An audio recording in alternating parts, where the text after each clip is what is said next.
სოციალურ ქსელში ათასობით ადამიანი აზიარებს ვიდეოს, რომელზეც ვხედავთ UFC-ს მებრძოლს, ქართველ მებრძოლს, მერაბ დვალიშვილს და ამერიკის შეერთებული შტატების პრეზიდენტს დონალდ ტრამპს. ის გამარჯვების შემდგომ მივიდა ამერიკის პრეზიდენტთან, ხელი ჩამოართვა და ახლობით 15 წამის განმავლობაში გრძელდება ეს ვიდეო.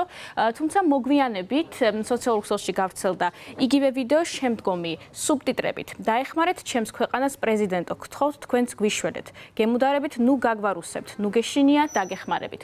ასეთი სუბტიტრებით ვრცელდება ვიდეო, რომელსაც ათასობით ადამიანი აზიარებს, თუმცა მტკიცებით ფორმაში იმის თქმა, რომ ეს სიტყვები მართლაც მერაბ დვალიშვილს ეკუთვნის, ძალიან რთულია, რადგან უბრალოდ დარბაზში არის ძალიან ხმაური და შეუძლებელია იმის თქმა და ფაქტობრივად იმის გარჩევა, თუ რას ეუბნება ტრამპს მერაბ დვალიშვილი. ჩვენ შეგვიძლია მოვუსმინოთ ამ ვიდეოს.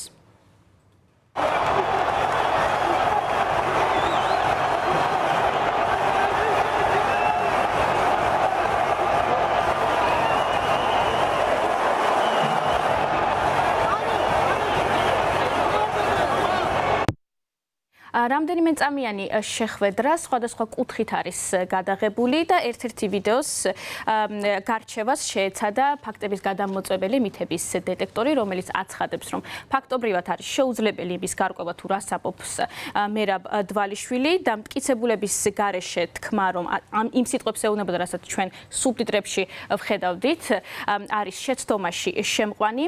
როგორც ვნახეთ ვიდეოზე, მერაბ დვალიშვილი ართმევს ხელს დონალდ ტრამპს, შემდგომ მასთან ერთად სხვა ადამიანებს და შემდგომ უბრუნდება კვლავ დონალდ ტრამპს, როგორც მითების დეტექტორი აღნიშნავს, ასეთ რამეს ეუბნება ბოლოს მერაბ დვალიშვილი, მე ქართველი ვარ, თქვენ საუკეთესო ხართ. თუმცა ამის დადასტურებულად ამის თქმაც არის ძალიან რთული, რადგან გარჩევა, როგორც უკვე გითხარით, არის ფაქტობრივად ძალიან რთული ამ ვიდეოსი. თავად მერაბ დვალიშვილს კომენტარი იმასთან დაკავშირებით, თუ რა უთხრა დონალდ ტრამპს, ჯერჯერობით არ გაუკეთებია.